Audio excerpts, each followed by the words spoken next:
children, welcome back to my channel Economics with Purnima Sharma. In the continuation of my last video, I am going to move ahead, right? और before starting today's video, again I want to motivate you कि अब तो शुरू हो जाओ बच्चों, ठीक है? अब भी शुरू नहीं हुई तो कब होगे, राइट?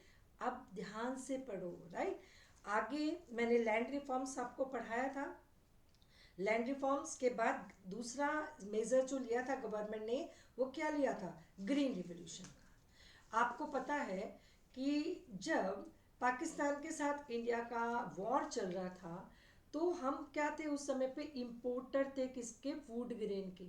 क्योंकि जो ब्रिटिशर्स ने हमारे फार्मर्स को कैश क्रॉप ग्रो करने की तरफ डाइवर्ट कर दिया था. हमारी कंट्री में फूड की स्कारसिटी हो गई थी, ठीक है? और फूड को हम क्या करते थे? इंपोर्ट करते थे यूएस से to satisfy the hunger of Indians, ठीक है? अब उसके कारण बच्चों क्या हुआ कि जब पाकिस्तान से लड़ाई चल रही थी, पाकिस्तान किसके के साइड में कौन था? यूएस था. तो यूएस ने इंडिया को थ्रेटनिंग दी थी कि वॉर को बंद करो, नहीं तो हम आपको फूड ग्रेन सप्लाई करना बंद कर देंगे, ठीक है? अब उस थ्रेटनिंग के बाद उसको बंद करना पड़ा था. उसके बाद गवर्नमेंट ने इंडिया की सोचा था अब इनफ, अब फूड ग्रेन हम इंपोर्ट नहीं करेंगे, हम उसको अपनी कंट्री में ही ग्रो करेंगे अपनी रिक्वायरमेंट का. और यहाँ पे फिर नई स्ट्रैटेजी लाने का प्लान हुआ, that was the green revolution. और यहाँ पे इंट्रोड्यूस किसने किया था ग्रीन रिवॉल्यूशन को? एमएस स्वामीनाथन ने इंट्रोड्यूस किया था, ठीक है? और ग्रीन रिवॉल्यूशन है क्या बच्चों? ग्रीन रिवॉल्यूशन एक मेजर था to improve the productivity in agriculture sector. और ग्रीन रिवॉल्यूशन क्या है? Large increase. रिवॉल्यूशन मतलब क्रांति. क्रांति मतलब किसी भी चीज को बहुत एकदम बढ़ जाना, ठीक है? उसको हम रिवॉल्यूशन बोलते हैं. ग्रीन क्यों? क्योंकि पेड़ों से रिलेटेड ग्रीन कलर. तो large increase in the productivity, production of food grain. कैसे? by using HYV seeds, by using chemical fertilizers, by using mechanization, capital intensive technology on the same piece of land. ये government ने, जो MS Swaminathan थे, उन्होंने ये technology introduce की to make India self dependent in the production of food grain, ताकि हमें बाद में इन फ्यूचर कोई भी कंट्री फूड ग्रेन सप्लाई की धमकी ना दे सके, right? Consequently third 5 year plan जब चल रहा था बच्चों 60s में, ठीक है, उस समय पे ग्रीन रिवॉल्यूशन आया, ठीक है? क्यों जरूरत पड़ी? तुम्हें पता है प्रोडक्टिविटी बहुत लो थी, मैकेनाइजेशन था ही नहीं, मशीन का मॉडर्न टेक्नोलॉजी थी नहीं, हम लोग रेनफॉल पे डिपेंडेंट थे, आउटपुट बहुत कम था, इंपोर्टर थे. तो दैट वाज द रीजन, ठीक है, to adopt this green revolution, ठीक है?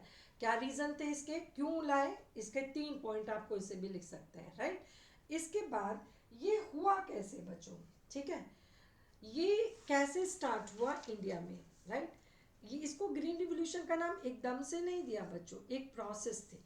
प्रोसेस क्या थी बच्चों कि खरीफ की फसल जो होती है, जिसको पानी ज़्यादा चाहिए होता है, ठीक है, वहाँ पे इन सीड्स का जब इंट्रोडक्शन हुआ तो HYV सीड्स को वहाँ पे यूज़ किया गया, ठीक है?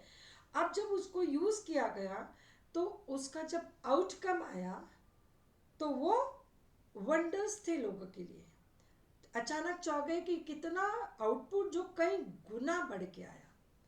अब जब कई गुना आउटपुट बढ़ा because of adoption of this HYV seeds, ठीक है, तो क्या हुआ? उस manifold increase in output by using this technology was given the name revolution. क्रांति हो गई. क्रांति क्यों हो गई? किसमें हो गई? Green revolution. क्योंकि पेड़ आउटपुट किसका? एग्रीकल्चर का बढ़, ग्रीन इन कलर, तो उसको नाम दे दिया गया ग्रीन रिवॉल्यूशन. कैसे ये नाम आया, ठीक है? और उसके बाद ग्रीन रिवॉल्यूशन के नाम और न्यू, इसका दूसरा नाम क्या बच्चों? New agricultural strategy. और ये पूरे फिर धीरे धीरे 2 फेसेस में हुई, 60 to 70 और 70 to 80. 60 to 70 में केवल कुछ एरियाज और कुछ वीट एंड राइस के लिए यूज हुआ था, वीट के लिए आई थिंक यूज हुआ था केवल, राइट। और वीट का जो आउटपुट था, राइट, वीट के प्रोडक्शन के लिए यूज हुआ था। और कहीं में, कौन से स्टेट में? पंजाब, आंध्र प्रदेश, तमिलनाडु, इन 3 स्टेट्स में इस टेक्नोलॉजी को यूज किया गया था in first phase of green revolution 60 to 70, wheat production के लिए केवल। और तमिलनाडु, पंजाब एंड आंध्र प्रदेश, 3 स्टेट्स में। और 70 to 80 चलते चलते इस एग्रीकल्चर, इस न्यू स्ट्रैटेजी को सारे फार्मर्स ने, डिफरेंट स्टेट ने अडॉप्ट कर लिया था, पूरे कंट्री में ये फैल गई थी, ठीक है। तो ये कहते हैं ग्रीन रिवोल्यूशन का ओरिजिन था, राइट।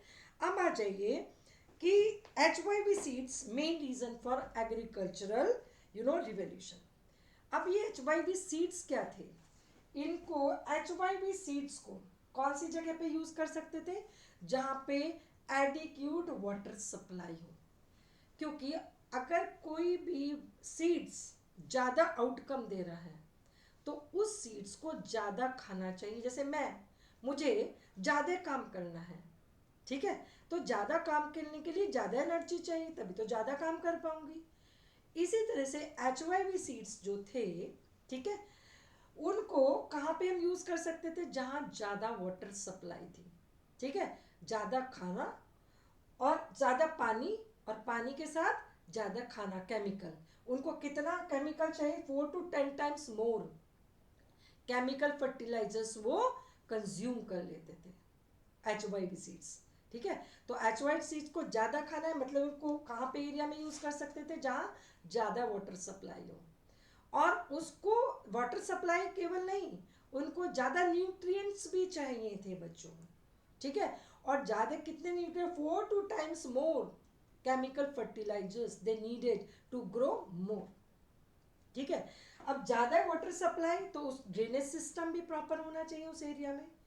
तो ग्रीन रिवोल्यूशन, इस टेक्नोलॉजी HYV टेक्नोलॉजी को किस एरिया में यूज़ किया जा सकता है? जहाँ वाटर सप्लाई हो इनफ और जहाँ प्रॉपर ड्रेनेज सिस्टम हो, ठीक है, और लोगों के पास पैसा हो to purchase the chemical fertilisers, ठीक है। वहाँ पे हम इस टेक्नोलॉजी को यूज कर सकते थे। इस टेक्नोलॉजी की ये डिमांड थी बच्चों, that was the demand to adopt this technology, HYV technology, right. इसके बाद Indian economy experience the success, right, of green revolution in 2 phases. Already I explained to you. 60 to 70 कौन से स्टेट बताए? Punjab, Andhra Pradesh, and third one this is Tamil Nadu. और कौन सा crop? Wheat. और 60 to 70 में, 70 to 80 में पूरे कंट्री में स्प्रेड हो गई थी, राइट। इसके बाद आ जाइए इसका इम्पॉर्टेंट इफेक्ट क्या हुए बच्चों ग्रीन रिवोल्यूशन के। इस पर कुछ मैंने शॉर्ट्स भी डाले हैं, ठीक है, उन शॉर्ट्स को देख लेना क्योंकि बहुत इंपॉर्टेंट है ये। इसके बेनिफिट्स क्या हुए थे ग्रीन रिवोल्यूशन के? पहला, तुम्हें पता है कि क्या हुआ था कि हम huge marketable surplus, right, benefits of green revolution.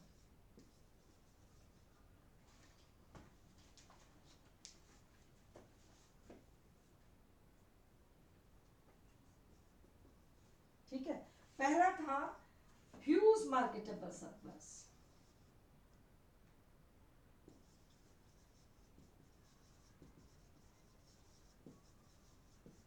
Not only we were capable to satisfy the domestic demand by adopting this technology, output increased too much कि बहुत सारा लोग फिर मार्केट में सेल आउट करने के लिए उनके पास सरप्लस जनरेट होने लगा था, ठीक है। तो huge marketable surplus we enjoyed after the adoption of this technology. Second था इसका बेनिफिट कि we became independent in the production of food grain. और सरप्लस के बाद दूसरा था आपका बफर स्टॉक। नॉट ओनली हम पहले क्या थे? इंपोर्टर थे, अपनी डिमांड पूरी नहीं कर पाते थे। अब ये हमने डोमेस्टिक डिमांड पूरी कर दी, उसके बाद फिर मार्केट में भी बेच दिया, ये मार्केट में बेच दिया, उसके बाद भी बच गया बच्चों, उसके बाद बच गया तो हमने फिर बाकी बचे को क्या किया, स्टॉक कर दिया। इससे क्या बना दिए, buffer stocks, granaries of government, जिसको स्कैरेसिटी एरिया में या स्कैरेसिटी टाइम में जहाँ पे ड्रॉट वगैरह हो जाता था, नेचुरल कैलेमिटी, कोविड में जैसे गवर्नमेंट ने यूज़ किया प्रधानमंत्री योजना जो अभी भी चल रही है, वो सब किससे होता है, बफर स्टॉक से, to achieve the food security. तो ये बफर स्टॉक बने, राइट। और तीसरा इसमें था benefits to the low income group people, benefits to low income group people. इनको कैसे बेनिफिट हुआ, ये फार्मर्स नहीं है बच्चों, ये क्या है, people, consumer would purchase the food grain, इनको कैसे फायदा हुआ। पहले आउटपुट सपोज इतना हो रहा था, ठीक है, और डिमांड कितनी थी, ज्यादा थी। जब डिमांड ज्यादा थी सप्लाई से, तो प्राइस क्या थे, ज्यादा थे। और लो इनकम ग्रुप पीपल को प्रॉब्लम, क्योंकि दे हैव टू पे मोर। अब क्या हुआ, ग्रीन रिवॉल्यूशन से सप्लाई ज्यादा हो गई, ठीक है। अब ये क्या हो गई, सप्लाई ज्यादा हो गई डिमांड से, प्राइस क्या हो गई, फॉल हो गई। और जब प्राइस फॉल हो गई तो किसको फायदा पड़ा, लो इनकम ग्रुप पीपल को, क्योंकि अब उनको कम पैसों में ही क्या मिल जाता था, वो अपने हंगर को सेटिस्फाई कर पाते थे और बाकी बचे पैसे से एजुकेशन हेल्थ फैसिलिटीज अवेल कर पाते थे। तो ये बेनिफिट किसका हुआ, लो। तो ये तीन क्या बेनिफिट्स, ठीक है। Not only we became self dependent in the production to satisfy the hunger of people, but also the huge marketable surplus, you know, was generated, and at the same time we also capable to maintain the buffer stock to be used at the time of scarcity in India to make the country food secured, right। तीसरा benefit था कि किसको था, लो income group people को था। Output बढ़ने से, supply बढ़ने से प्राइस नीचे आई, प्राइस नीचे आने का फायदा किसको मिला, लो इनकम ग्रुप पीपल को मिला, क्योंकि वो सस्ते दामों पे आप अनाज खरीद के अपनी भूख को सेटिस्फाई कर पाते थे और बाकी बचे पैसे से एजुकेशन और हेल्थ और बाकी सर्विसेज वो अवेल कर पाते थे, राइट। ये बेनिफिट्स थे। अब आ जाइए नेक्स्ट, इससे जुड़ा हुआ रिस्क क्या क्या थे बच्चों, ठीक है, इससे जुड़े हुए रिस्क क्या थे, केवल बेनिफिट ही नहीं था। अच्छा, इसका लॉन्ग टर्म इम्पैक्ट क्या हुआ बच्चों, ग्रीन रिवॉल्यूशन का। अभी हम ग्रीन रिवॉल्यूशन की बात, अभी हम इस टेक्नोलॉजी की बात करते हैं क्या, नहीं, अभी आउटडेटेड टेक्नोलॉजी हो गई। अभी हम किसकी बात करते हैं, ऑर्गेनिक फार्मिंग की बात करते हैं, क्योंकि इस टेक्नोलॉजी के हमने क्या देख लिए, लॉन्ग टर्म इफेक्ट। इस टेक्नोलॉजी के लॉन्ग टर्म इफेक्ट्स क्या हुए, ग्रीन रिवॉल्यूशन के, न्यू एग्रीकल्चर स्ट्रैटेजी के लॉन्ग टर्म इफेक्ट हुए। सबसे पहले एडवर्स इंपैक्ट ऑन एनवायरमेंट, हुआ कि नहीं हुआ। हमने क्या यूज किए, फर्टिलाइजर यूज किए, लैंड को डिग्रेड कर दिया, ठीक है। इस फर्टिलाइजर मिक्स हुए वाटर में, under the ground water contaminate हो गया। पहले हमारे ज़माने में हमने कभी आरओ बच्चों यूज़ नहीं किया, आरओ देखा ही नहीं हमने अपने टाइम पे जब हम आपके एज में थे। हम हमेशा डायरेक्ट टैप का पानी पीते थे, हैंडपंप का पानी पीते थे, ठीक है। ये किससे के कारण हुआ, एडॉप्शन ऑफ ग्रीन रिवॉल्यूशन के। आप हर घर में आरओ और एक्वागार्ड की फैसिलिटी चाहिए तभी हम पानी पी पाते हैं। तो ये क्या था, contamination of water is caused because of this technology. Spray of insecticide pesticide, उसने एयर को पॉल्यूट कर दिया, राइट। तो क्या हुआ, एडवर्स लैंड डिग्रेड हो गई। तो ये क्या हुआ, एडवर्स इंपैक्ट ऑन एनवायरमेंट, ठीक है। दूसरा इसका एडवर्स इंपैक्ट था अनएम्प्लॉयमेंट, ठीक है। अनएम्प्लॉयमेंट कैसे हुआ, क्योंकि इसमें कम ही लोग चाहिए, मैकेनाइजेशन, मशीन यूज कर रहे हैं, तो पहले ही लोग बेकार हैं, अनएम्प्लॉयड है, इसने और अनएम्प्लॉयमेंट बढ़ा दी because of adoption of mechanisation, capital intensive technology. ये उसका दूसरा इम्पैक्ट था। तीसरा इम्पैक्ट आपका हेल्थ हैजार्डस,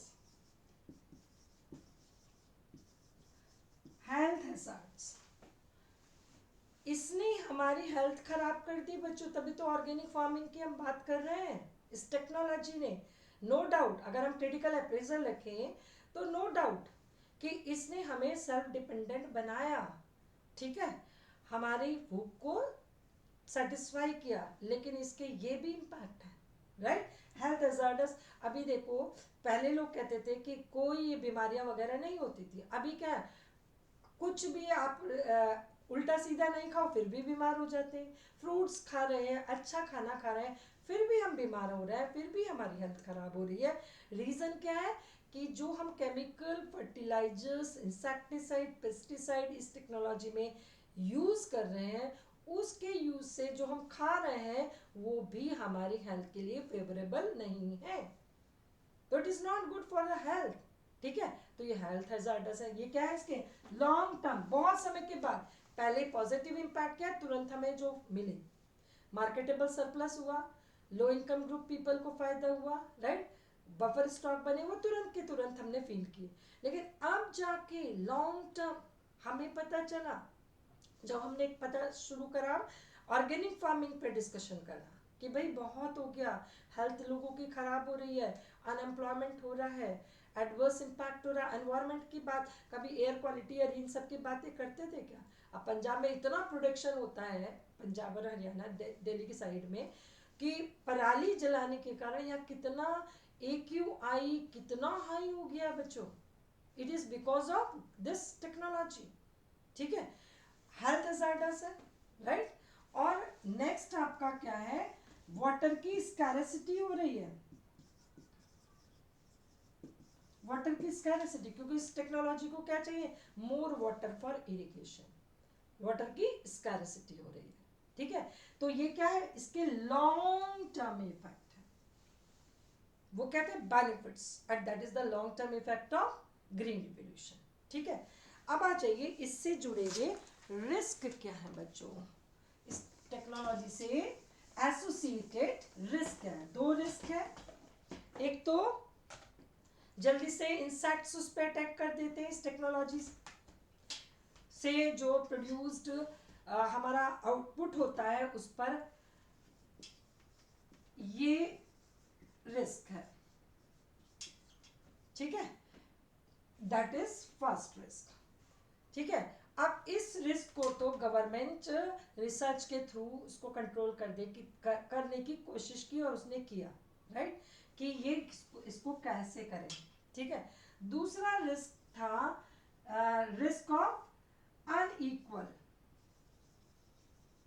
रिस्क ऑफ, ये भी unequal distribution of income, risk of this, दो रिस्क है। अब risk of unequal distribution of, risk of unequal distribution of income, ये कैसे होगा, क्योंकि ये इसके सारे जो इनपुट्स हैं बच्चों, कहाँ से खरीदने हैं, मार्केट से, HYB सीड्स, टेक्नोलॉजी, ये मशीन्स, इंसेक्टिसाइड, केमिकल फर्ट, सारे मार्केट से खरीदने हैं। और ये टेक्नोलॉजी का यूज कहाँ पे हो सकता है, जहाँ पे कि बड़ा पीस ऑफ लैंड हो, स्मॉल होल्डिंग पे यूज नहीं कर सकते, कहाँ पे यूज कर सकते हैं, जहाँ पे लैंड एरिया बड़ा हो, वहीं तो मशीन चलेगी बच्चों। अब ये किसके पास होगा, रिच के पास होगा, गरीब लोगों के पास तो बड़ा लैंड होल्डिंग होता नहीं है। इसके क्या है, small farmers, marginal farmer, poor people, ठीक है, ये इसके ओनर है, उसके ओनर क्या है, रिच। इस पर इस टेक्नोलॉजी से प्रोडक्शन नहीं हो सकता, इनके पास पैसे नहीं है बच्चों, इनके पास लैंड होल्डिंग छोटी है, कौन यूज करते हैं, रिच, ठीक है। और they can increase their output many times more, many fold, and they could not use this technology, तो उनकी इनकम और बढ़ जाती है, ठीक है। और ये यूज नहीं कर पाते तो इनकी इनकम बढ़ती नहीं है, तो दोनों के बीच का जो गैप है वो क्या, बढ़ जाएगा। अब पहले से अनइक्वल डिस्ट्रीब्यूशन है और हो जाएगा, ठीक है। तो ये अब इसको गवर्नमेंट ने कैसे कंट्रोल करने की बात की, इसको गवर्नमेंट ने कंट्रोल करने की बात की कि चलो गरीब लोगों को जिनके पास ये नहीं है, ठीक है, लैंड पैसा नहीं है इनपुट्स खरीदने के लिए, उनको लोन प्रोवाइड करो चीपर रेट ऑफ इंटरेस्ट पे, तो ताकि ये इस टेक्नोलॉजी को यूज कर सकें। इस तरह से गवर्नमेंट ने ट्राई किया कि poor farmers, marginal farmers also could use this technology and the gap between rich and poor can be reduced. ठीक है, तो ये रिस्क थे और उसको टैकल कैसे किया, इसमें शॉर्ट्स बनाए बच्चों, देख लेना, राइट। उसको टैकल कैसे किया गवर्नमेंट ने, ऐसे, राइट। अब बच्चों आ जाइए, बहुत इंपॉर्टेंट कॉन्सेप्ट है किसका, ये सब्सिडीज का, ठीक है। सब्सिडीज का, सब्सिडीज क्यों दी गई थी बच्चों इनपुट्स पे, सब्सिडीज क्यों देते हैं, it's a financial assistance given by government to the producers to the farm to share the cost of production so that the price can be determined lower, ताकि उसकी प्राइस, अब सब्सिडीज केवल farmers को नहीं, बहुत सारी, हम अपने एक्सपोर्ट को बढ़ाने के लिए भी सब्सिडीज देते हैं, खादी पे सब्सिडीज है ताकि एम्प्लॉयमेंट बढ़े, तो सब्सिडीज केवल फार्मर्स को नहीं है, सब्सिडीज एक्सपोर्ट जिसका इंटरनेशनल मार्केट में डिमांड जिस प्रोडक्ट की है वहाँ पे भी सब्सिडीज दी जाती हैं, राइट, ताकि खादी का, ताकि उस प्रोडक्ट का प्राइस कम हो, उसकी डिमांड इंटरनेशनल मार्केट में बढ़े, हमारे एक्सपोर्ट बढ़े, ठीक है। सब्सिडीज खादी को भी देती है गवर्नमेंट ताकि उसका डिमांड बढ़े, उसका आउटपुट बढ़े और more employment could be generated. Subsidies farmers को दी जाती हैं, फार्मर्स को डायरेक्टली नहीं, किसको, केमिकल फर्टिलाइजर इंडस्ट्री को देता है गवर्नमेंट, राइट। अब उसमें क्या होगा कि जो फर्टिलाइजर इंडस्ट्री, क्या होता था कि जो फर्टिलाइजर इंडस्ट्रीज होती थी, राइट, वो उस सब्सिडीज का मेजर प्रपोर्शन अपने पास रखते थे और फार्मर्स के लिए थोड़ा बहुत प्राइस में रिलैक्सेशन देते थे, ठीक है। ये दी क्यों गई, जब स्टार्ट करने की बात हुई ये technology, green revolution, new agriculture strategy, तो farmers were not ready to adapt it, क्यों, उन्हें कि हम क्यों खरीदे भाई मार्केट से इनपुट्स जब हमारी सराउंडिंग में है, ठीक है, उन्होंने ये बात की, राइट। अब उन्होंने जब ये बात की बच्चों, क्योंकि हम पेस्टिसाइड क्यों खरीदे, जब हम आराम से जो पहले जो हमारा मेथड था, कैसे हम इंसेक्टिसाइड की जगह पे क्या यूज़ करते थे बच्चों, जो इंसेक्ट्स खेतों में घूमते थे, जैसे स्नेक है, लिजर्ड है, ये जो घूमते थे वही इंसेक्ट्स को खा जाते थे और हमें इंसेक्टिसाइड की ज़रूरत नहीं पड़ती थी। लेकिन अब हम जब इंसेक्टिसाइड, पेस्टिसाइड स्प्रे करने लगे तो ये सब मर जाते हैं और हमें और ज़्यादा इंसेक्टिसाइड की ज़रूरत पड़ने लगी, पेस्टिसाइड की ज़रूरत पड़ने लगी। उसके बाद भी डर लगा रहता है कहीं कीड़े ना लग जाएं, क्योंकि जो खाते थे कीड़े उनको हमने पहले ही ख़त्म कर दिया स्प्रे करके, पेस्टिसाइड, लिजर्ड, स्नेक, इन सबको ख़त्म कर दिया। वो था हमारा natural way of here insecticide, मतलब को कंट्रोल करने का तरीका था, वो हमारा नेचुरल वे। और दूसरा क्या था, नीम ऑयल का स्प्रे करना, ठीक है, वो सब खत्म कर दिया और हमने ये यूज करना शुरू कर दिया, which was not good for environment, for the health of people, right. अब आ जाइए कि जब सब्सिडीज क्यों दी गई, ताकि फार्मर्स को हम मोटिवेट कर पाए, ठीक है, कि चलो ठीक है महंगा है, मार्केट से खरीदना है, कुछ पैसे गवर्नमेंट दे रही है, अब आप यूज करो। That was the main reason to offer the subsidies, to so that the farmers will be motivated to adapt this technology, उनको कन्विंस करने के लिए इनिशियली सब्सिडीज दी गई थी बच्चों। अब सब्सिडीज जब दी गई और सारे कंट्री ने अडॉप्ट भी कर ली टेक्नोलॉजी, ठीक है, न्यू एग्रीकल्चर HYV टेक्नोलॉजी, अब उसको विड्रॉ कर लेना चाहिए था, लेकिन विड्रॉ किया ही नहीं। अब इस पर एक डिबेट शुरू हो गई सब्सिडीज पे कि दें या नहीं दें, ठीक है, विड्रॉ करें। कुछ इकोनॉमिस्ट फेवर में हो गए कि देनी चाहिए और कुछ इकोनॉमिस्ट अगेंस्ट में हो गए। जो फेवर में थे इकोनॉमिस्ट, उन्होंने क्या पॉइंट दिया कि भाई देनी चाहिए, क्यों? क्योंकि अगर हम नहीं देंगे तो जो अभी स्मॉल फार्मर, छोटे फार्मर जिस टेक्नोलॉजी को बिकॉज ऑफ सब्सिडीज यूज कर पाते हैं वो नहीं कर पाएंगे। ठीक है, अब मैं ये टेक्नोलॉजी का स्मॉल फार्मर हूँ, मैं यूज कर पा रही हूँ क्योंकि वो मार्केट में सस्ती है बिकॉज ऑफ सब्सिडीज। अब हटा दी तो महंगे प्राइस हो जाएंगे, केमिकल फर्टिलाइजर सबके, तब मैं इसको यूज नहीं कर पाऊंगी और जो गैप है रिच और पुअर का वो बढ़ जाएगा। इसलिए सब्सिडीज देनी चाहिए अभी भी। दूसरा उन्होंने पॉइंट दिया कि भाई already the agriculture is very risky activity, productive activity, जिसमें कभी भी इनकम जीरो हो जाती है। तो इतना अगर उनके लिए कर रहे हैं तो कौन सी बड़ी बात है, इट्स फुल ऑफ रिस्क। ठीक है, तो इस टाइप की एक्टिविटी को थोड़ा सब्सिडीज गवर्नमेंट को देनी चाहिए। ठीक है, अब अगेंस्ट में जो थे उन्होंने क्या कहा कि भाई अब हो गया है प्रॉपर मोटिवेशन टू फार्मर्स, अब उसको विड्रॉ करो, that is unproductive expenditure of the government. ठीक है, अब उन्होंने कहा उसको विड्रॉ करो, राइट।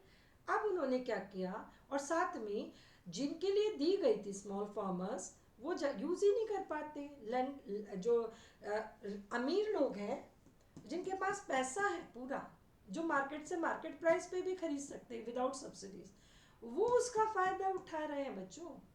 तो वो पॉइंट किसने दिया, अगेंस्ट वालों ने दिया कि अब उसको हटा, मोटिवेशन भी एनफ हो गया, अडॉप्ट कर लिया है, और उसका फायदा कौन उठा रहे हैं, फर्टिलाइजर इंडस्ट्रीज और रिच फार्मर्स, जिनके लिए दिया गया था वो यूज ही नहीं, उठा ही नहीं पा रहे, और गैप कम होने की जगह बढ़ता जा रहा है।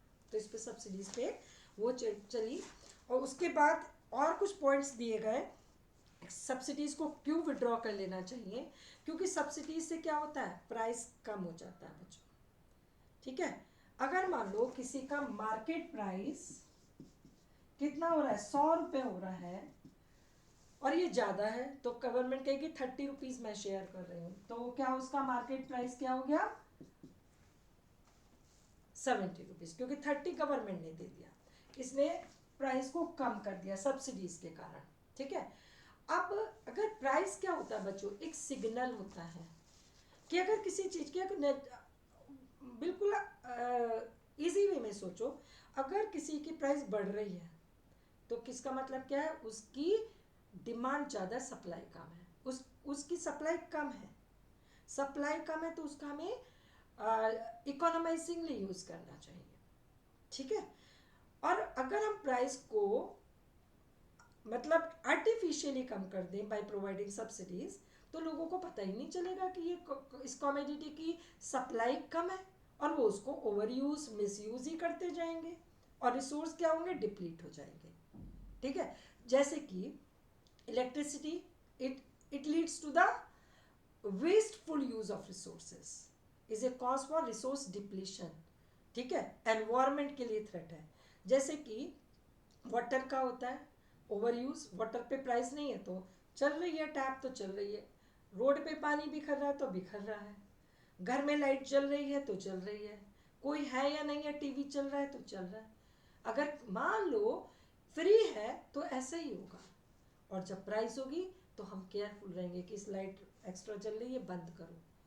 तो जो सब्सिडीज है जो प्राइस को कम कर देती है, ठीक है, ऐसे रिसोर्सेज फर्टिलाइजर्स पे, अगर उनको सब्सिडीज दी तो सस्ते हो गए, सस्ते हो गए तो ओवर यूज हुआ, ओवर यूज हुआ तो लैंड का डिग्रेडेशन हुआ, थ्रेट टू एनवायरमेंट। ठीक है, तो ये जो सारे पॉइंट्स थे ये अगेंस्ट सब्सिडीज हैं, राइट। अब आ जाइए लास्ट पॉइंट है इसमें, क्रिटिकल अप्रेजल। एग्रीकल्चर अब खत्म हो गया, राइट। क्रिटिकल अप्रेजल में क्रिटिकल वर्ड को ध्यान रखो, क्रिटिकल का मतलब ये नहीं क्रिटिसाइज करना, केवल गलत गलत बात करना, इसने ये नहीं किया, ये नहीं, दोनों पॉइंट लिखने होते हैं। ठीक है, उसका अच्छा पॉइंट भी लिखना होता है, उसका खराब, दोनों साइड लिखनी होती है। अच्छा काइंड फायदा क्या हुआ ग्रीन रिवोल्यूशन का, राइट, जो स्ट्रेटजी यूज की हमने, उसका सबसे बड़ा फायदा हमारा क्या हुआ कि हम फूड प्रोडक्शन में सेल्फ डिपेंडेंट बन गए। ठीक है, हम फूड प्रोडक्शन में हम डिपेंडेंट हो गए, इंपोर्टर नहीं रहे, सबसे बड़ा फायदा हुआ, राइट। उसके बाद दूसरा फायदा हुआ बच्चों कि आपका लैंड रिफॉर्म्स के कारण क्या हुआ, इंटरमीडियरीज का एबोलिशन हुआ।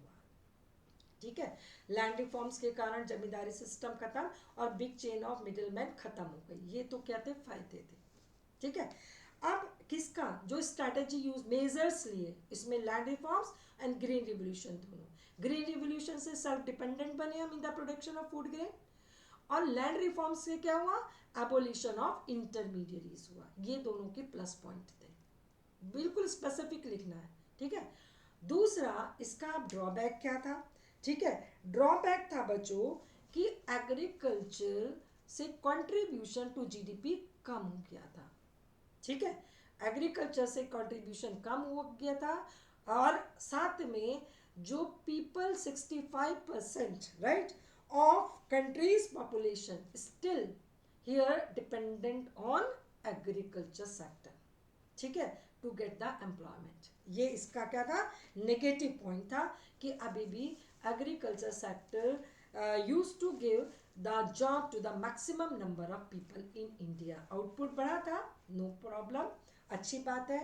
सेल्फ डिपेंडेंट हो गए थे in the production of food grain, अच्छी बात है। अबोलिशन ऑफ इंटरमीडियरीज, अच्छी बात है due to the land reforms. खराब बात क्या है कि अभी भी dependency on agriculture sector for employment still continued. ठीक है, अभी भी 65% राइट ऑफ आवर पॉपुलेशन, जो कि कितनी, बट नॉट द पॉपुलेशन। ये जो कंट्रीब्यूशन आपका decline significantly, but not the population. ठीक है, पॉपुलेशन नहीं कम हुई थी। क्यों कम हुआ था बच्चों ये एग्रीकल्चर का contribution to GDP, because of more growth of industrial and service sector. उसका आउटपुट कम नहीं हुआ था, आउटपुट बढ़ा ही था। लेकिन जीडीपी में कंट्रीब्यूशन परसेंटेज में, क्योंकि rest two sector started growing, ठीक है, इसलिए इसका कंट्रीब्यूशन कम हुआ था। लेकिन एम्प्लॉयमेंट में ज़्यादा डिक्लाइन नहीं हुआ था। क्यों नहीं हुआ था, क्योंकि जो इंडस्ट्रियल सेक्टर था वो मशीन को यूज़ कर रहे थे, राइट। और इसके कारण जो एग्रीकल्चर से सेक्टर से वर्क फोर्स शिफ्ट ज़्यादा नहीं हुई थी। ठीक है, वो कितनी थी आपकी 65%। ठीक है, इन till 1990s also, right, that was the drawback. अब ये आपका एग्रीकल्चर सेक्टर आज मैंने ख़त्म करा दिया। इंटरेस्ट से पढ़ना, मन से पढ़ना, समझ के पढ़ना, और कल मैं इंडस्ट्रियल सेक्टर शुरू करूँगी। Thank you, have a nice day.